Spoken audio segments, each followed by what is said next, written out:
ओंकार news देख रहे हैं आप। आपके साथ मैं हूं आस्था श्रीवास्तव। रुक करते हैं खबरों का। प्रधानमंत्री नरेंद्र मोदी दौसा पहुंचे थे, जहां पर उन्होंने दिल्ली मुंबई एक्सप्रेसवे के दिल्ली दौसा लालसोट खंड सहित 4 NH परियोजनाओं का उद्घाटन और शिलान्यास किया है। पनियारा अलवर बड़ौदा मेव इंटरचेंज एक्सप्रेसवे की लंबाई 79 किलोमीटर है। इसकी लागत 3,775 करोड़ रुपए है। यह NH 148B कहलाएगा। तो आपको बताते चले कि इस दौरान प्रधानमंत्री नरेंद्र मोदी ने दौसा में एक बड़े कार्यक्रम में शिरकत की है। इस दौरान प्रधानमंत्री ने कहा कि चुनावी राज्य में से राजस्थान एक ऐसा राज्य है। साथ ही साथ इस दौरान दिल्ली से मुंबई की दूरी 24 घंटे से अब 12 घंटे रह जाएगी और इसमें काफ़ी कमी देखने को मिलेगी। बेहद ही कम समय में एक जगह से दूसरी जगह लोग जा सकेंगे। और इसी के दौरान आपको बताते चले कि ये एक्सप्रेसवे बीजेपी के 2024 के राजनीतिक सफर को भी मंजिल पर पहुंचाने का काम कर सकता है, क्योंकि यह एक्सप्रेसवे देश के 6 राज्यों से होकर गुजर रहा है।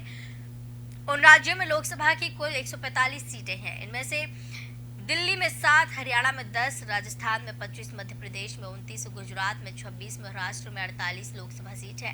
ऐसे में बीजेपी और प्रधानमंत्री नरेंद्र मोदी की कोशिश है कि इस एक्सप्रेसवे से सीधे तौर पर लाभान्वित होने वाले राज्यों में चुनाव के दौरान इसे भुनाया जाए। तो अगर ऐसा होता है तो उन राज्यों में बीजेपी को भारी फायदा होगा। राजस्थान में इस साल होने वाले विधानसभा चुनाव से पहले पीएम मोदी के मीणा बाहुल्य इलाके में दौरे को लेकर सियासी गलियारों में चर्चाएं हैं। सूबे की सियासत में दौसा क्षेत्र पायलट परिवार का गढ़ कहा जाता है। अभी यहाँ कांग्रेस के नेता, तो आपको बताते चले कि प्रधानमंत्री नरेंद्र मोदी यहाँ पहुंचे हैं और इस दौरान चुनावी राज्य में मुद्दे को भुनाने की कोशिश कर रहे थे। मुंबई एक्सप्रेसवे के पहले चरण को राष्ट्र को समर्पित करते हुए मुझे बहुत गर्व हो रहा है। ये देश के सबसे बड़े और सबसे आधुनिक एक्सप्रेसवे में से एक है। ये विकसित होते भारत की एक और भव्य तस्वीर है।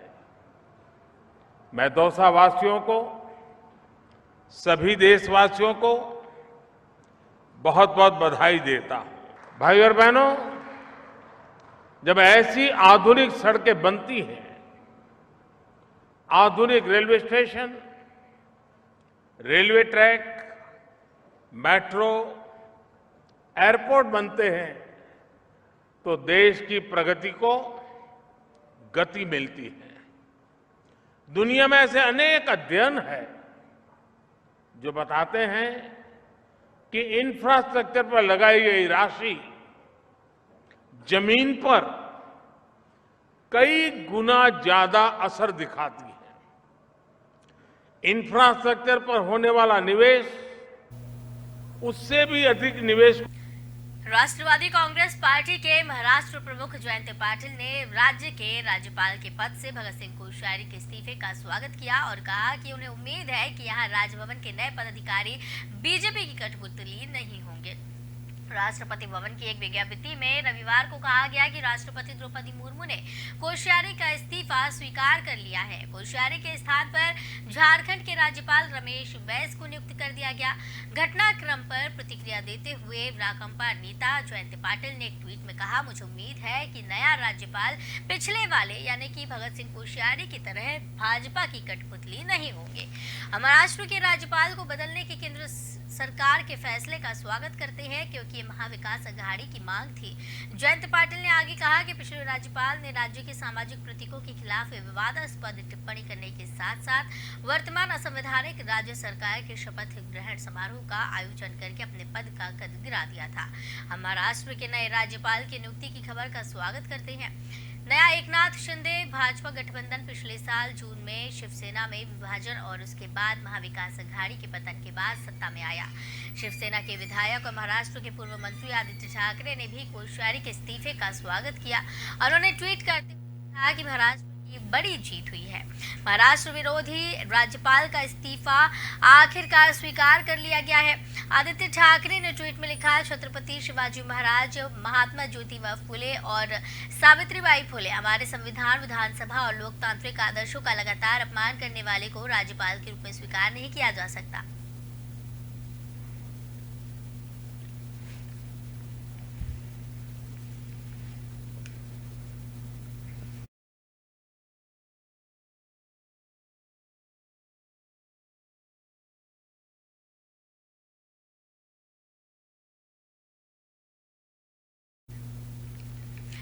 महाराष्ट्र के राज्यपाल पद से भगत सिंह कोश्यारी ने इस्तीफा दे दिया है। उसके बाद से ही सियासी गलियारों में बयानबाजी का दौर शुरू हो गया है। इसे लेकर शरद पवार के साथ साथ कई नेताओं ने जमकर निशाना साधा है।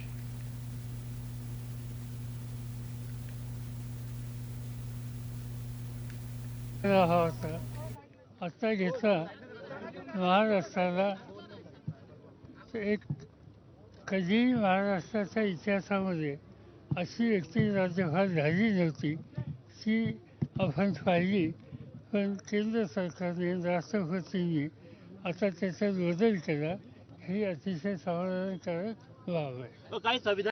आज सुबह सुबह बहुत अच्छी खबर आई है। महाराष्ट्र के वर्तमान राज्यपाल भगत सिंह कोश्यारी जी की छुट्टी हो गई है। अब ये वापस जा रहे हैं। बहुत अच्छी खबर है। हम शुरू से मांग कर रहे हैं कि ये राज्यपाल हमें नहीं चाहिए। ये हमारे छत्रपति शिवाजी महाराज का अपमान करते हैं, हमारे महापुरुषों का अपमान करते हैं, महाराष्ट्र की सभ्यता और संस्कृति से परिचित नहीं है। इन्हें वापस ले जाइए। ये जहां से आए उन्हें वहीं भेज दीजिए।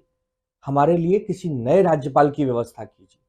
आज अच्छा लगा कि आदरणीय महामहिम राष्ट्रपति जी के निर्णय के बाद ये पता चला है कि अब यह राज्यपाल हमारे राज्य में नहीं रहेंगे, अब नए राज्यपाल आएंगे।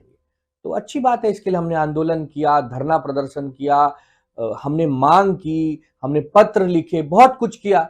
चलिए देर ही सही। मौलाना अरशद मदनी के बयान पर जबरदस्त बवाल हुआ है। मदनी ने आरएसएस चीफ के उस बयान का जवाब दिया जिसमें उन्होंने कहा था कि हिंदू और मुसलमानों के पूर्वज एक जैसे हैं। मदनी ने इस दौरान कहा कि तुम्हारे पूर्वज हिंदू नहीं मनु थे, यानी कि आदम थे। उनके इस बयान के विरोध में अधिवेशन में पहुंचे अलग अलग धर्मगुरु भी मंच छोड़कर चले गए। इस दौरान क्या कुछ चल रहा है इसे लेकर आइए सुनाते और क्या कुछ रहा उनका बयान।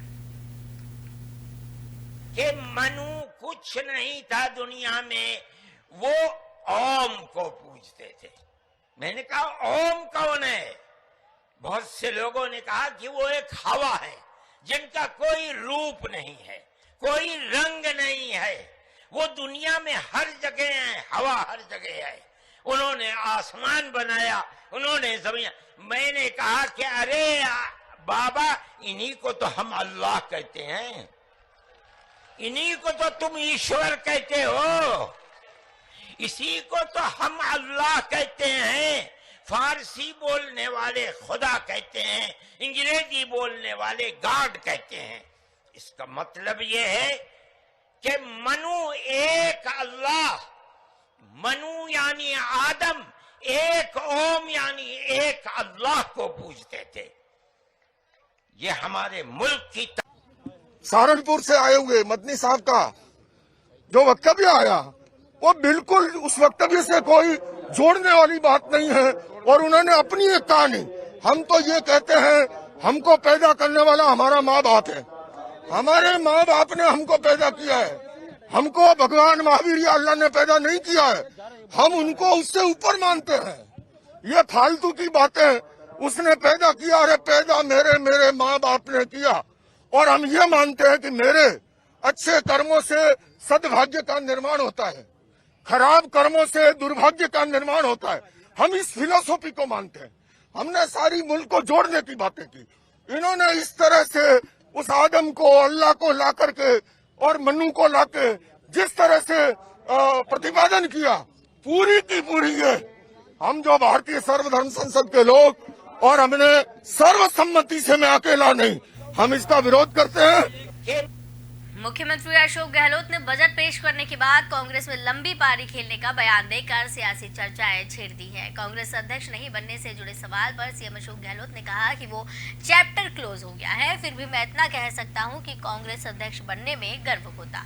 मुख्यमंत्री से कई गुना बड़ा पद कांग्रेस अध्यक्ष का होता है, वो चैप्टर क्लोज हो गया है। मुझे कांग्रेस अध्यक्ष बनने में गर्व महसूस होता। जो कुछ होना होता है वो फिक्स होता है, जो कुछ होना था वो हो गया है। गहलोत ने कहा, रिटायरमेंट तो मैं अंतिम सांस तक नहीं लूंगा। आज 50 साल राजनीति में हो गए हैं, मैं 20 साल की उम्र में राजनीति में आ गया था, एनएसयूआई से जुड़ गया था।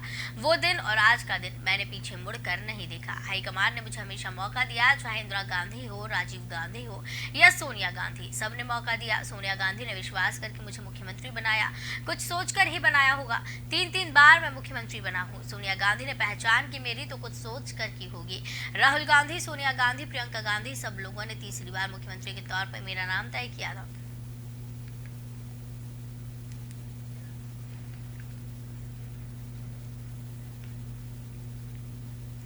मध्य प्रदेश में नई शराब नीति को लेकर पूर्व मुख्यमंत्री उमा भारती के विरोध के बाद शिवराज सरकार बैकफुट पर आती नजर आ रही है। नीति का नया प्रस्ताव तैयार किया गया है। इसके मुताबिक अहाते बंद हो सकते हैं। यदि चालू रखने का निर्णय होता भी है तो शाम 5 बजे से रात 11 बजे तक ही खोलने की अनुमति दी जा सकती है।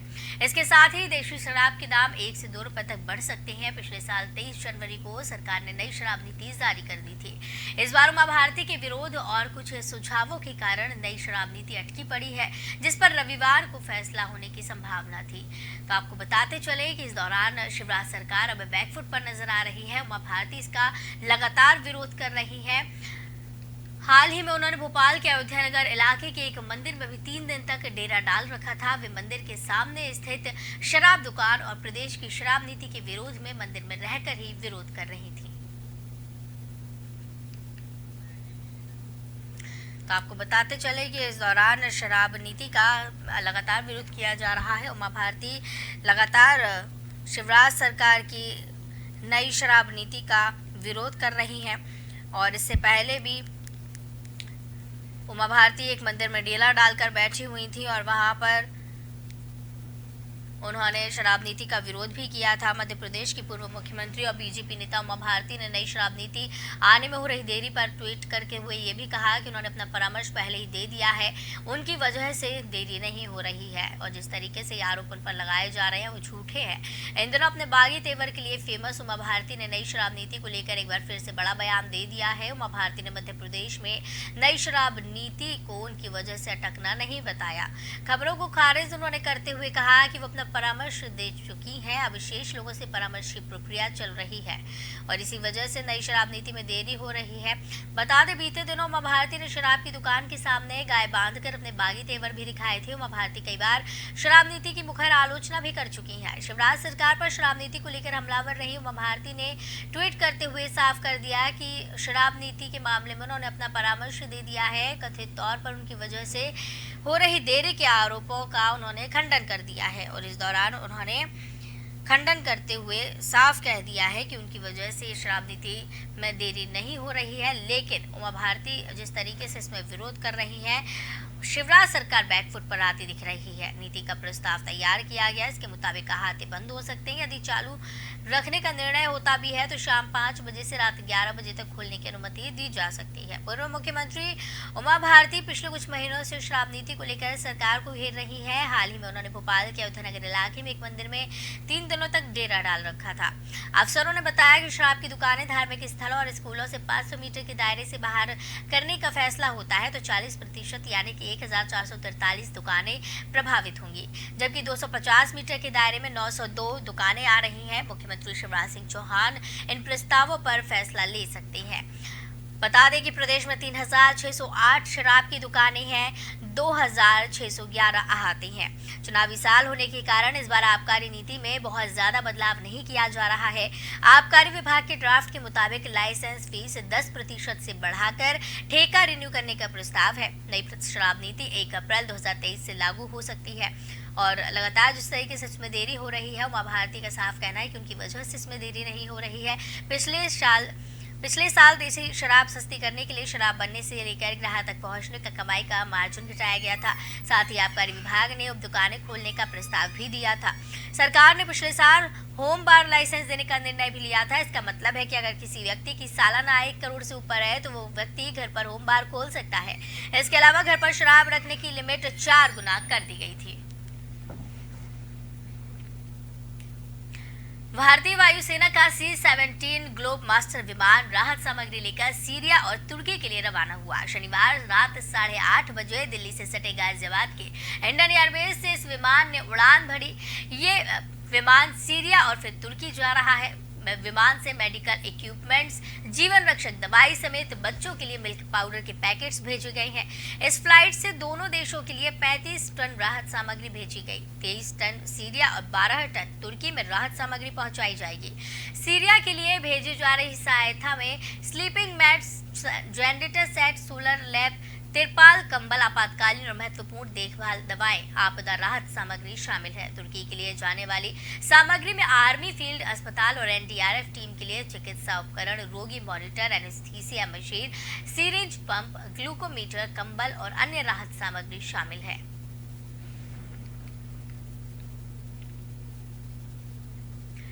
मेरठ को बम से उड़ाकर किसी बड़े धमाके की मजबूत प्लानिंग की थी। शनिवार शाम परीक्षितगढ़ में नहर के पास में एक हैंड ग्रेनेड एक्टिव मिला है। पुलिस ने देर रात बम को सुनसान क्षेत्र में डिफ्यूज किया। इस दौरान एक बड़ा धमाका हुआ। माना जा रहा है कि यह एक्टिव बम किसी बड़ी साजिश के तहत प्लान किया गया था, जो कि नाकाम साबित हुआ। परीक्षितगढ़ थाना पुलिस ने शनिवार देर रात हैंड ग्रेनेड को सुनसान इलाके में डिफ्यूज कर दिया। HE-36 हैंड ग्रेनेड को फुल चार्ज डेमोलेशन सेट लगाकर ब्लास्ट कराया गया। हैंड ग्रेनेड देखने में इनएक्टिव नजर आ रहा था, लेकिन डिफ्यूज होते ही जोरदार धमाका हुआ। साथ ही लाइट भी निकली। इससे साफ हो गया बम एक्टिव था, जिसे प्लानिंग के तहत लगाया गया था।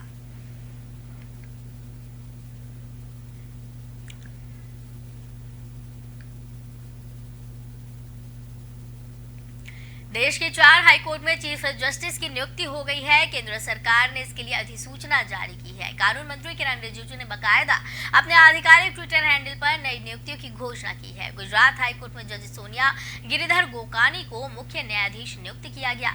जस्टिस गोकानी 25 फरवरी को रिटायर हो रही हैं। तब तक वो देश के सभी 25 हाईकोर्ट्स में इकलौती महिला चीफ जस्टिस होगी। दरअसल गुजरात हाईकोर्ट के मुख्य न्यायाधीश अरविंद कुमार के सुप्रीम कोर्ट में पदोन्नत होने के बाद गोकानी को गुजरात हाईकोर्ट का कार्यवाहक मुख्य न्यायाधीश नियुक्त किया गया था, लेकिन अब सरकार ने उन्हें हाईकोर्ट के चीफ जस्टिस के तौर पर नियुक्त कर दिया है। और इसके साथ साथ देश के 4 और हाईकोर्ट को चीफ जस्टिस मिल गए हैं। जम्मू कश्मीर हो, हाईकोर्ट ऑफ गुजरात हो, 4 ऐसे हाईकोर्ट जहां पर आपको बताते चलें कि इस दौरान मुख्य न्यायाधीश नियुक्त किए गए हैं।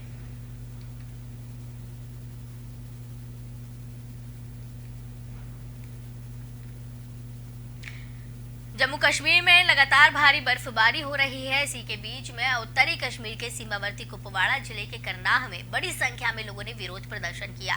सतना दर्रे पर सुरंग की अपनी मांग को लेकर मिनी सचिवालय तक मार्च निकाला गया है। हाथों में तख्तियां और राष्ट्रीय ध्वज थामे प्रदर्शनकारियों ने अपनी मांग के समर्थन में नारेबाजी की है। तो बता दें कि इस दौरान जम्मू कश्मीर में जमकर बर्फबारी देखने को मिल रही है, लेकिन इसी बीच जमकर प्रदर्शन भी देखने मिल रहा है। 3 करनाह निवासियों के शवों को अंतिम संस्कार के लिए मूल स्थान पर वापस लाने के लिए जिला प्रशासन से सहायता इस दौरान मांगी गई थी। एक रिपोर्टर से बात करते हुए तंगधार के एक निवासी ने कहा कि प्रदर्शनकारियों ने कहा है कि उन्हें 2009 में सदना सुरंग बनाने का वादा किया गया था। तब से केवल बताया जा रहा है कि सुरंग की एक विस्तृत परियोजना रिपोर्ट यानी कि DPR तैयार किया जा रहा है, लेकिन कोई भी वास्तविकता नहीं जानता। धरातल पर ऐसा कुछ भी नजर नहीं आ रहा है। इसी के चलते लोगों में रोष है और इसी के चलते ये मार्च निकाला गया है। हाथों में तख्तियां लेकर लोग यहाँ पर नजर आ रहे हैं। और इस दौरान एक प्रदर्शनकारी ने कहा कि हम पिछले 30 वर्षों से कुपवाड़ा तंगधार राजमार्ग पर साधना दर्रे पर एक सुरंग के निर्माण की मांग कर रहे हैं, जो कि वर्षों से मौत का जाल बनकर उभरा है। यहाँ पर कई लोगों की मौत हो चुकी है और कई लोग इस दौरान अपनी परिवार को खो चुके हैं। उन्होंने कहा कि कुपवाड़ा करनाह खंड हिमस्खलन और भूस्खलन के लिए अत्यधिक संवेदनशील हो गया है, जो उन्होंने घाटी के बाकी हिस्सों को काट देता है और आवश्यक और चिकित्सा आपूर्ति की कमी का कारण बनता है।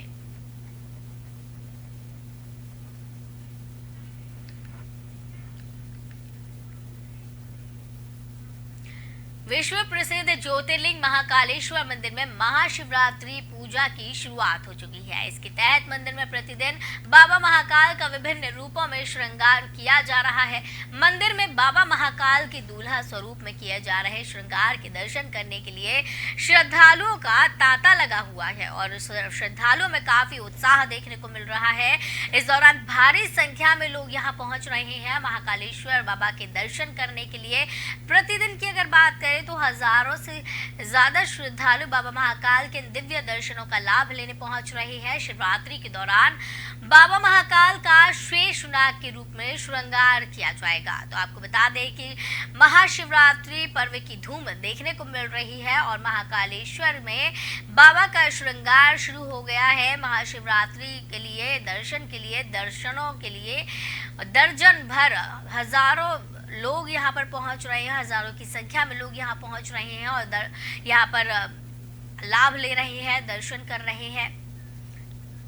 तो आपको बताते चले कि महाकालेश्वर में शिवरात्रि की धूम देखने मिल रही है। लोग यहाँ पहुंच रहे हैं बढ़ चढ़कर और 18 फरवरी को शिवरात्रि का पर्व धूमधाम से मनाया जाना है।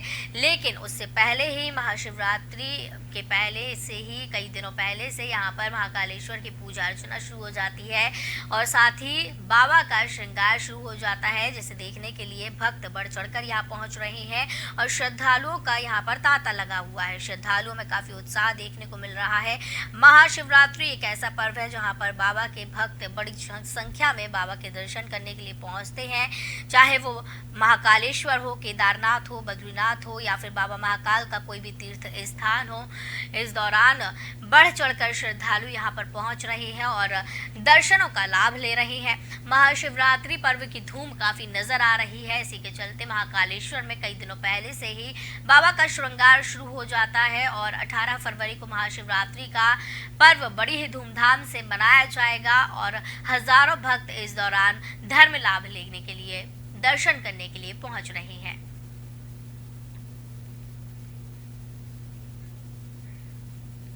तो इस बुलेटिन में फिलहाल इतना ही। मुझे दीजिए इजाजत। नमस्कार।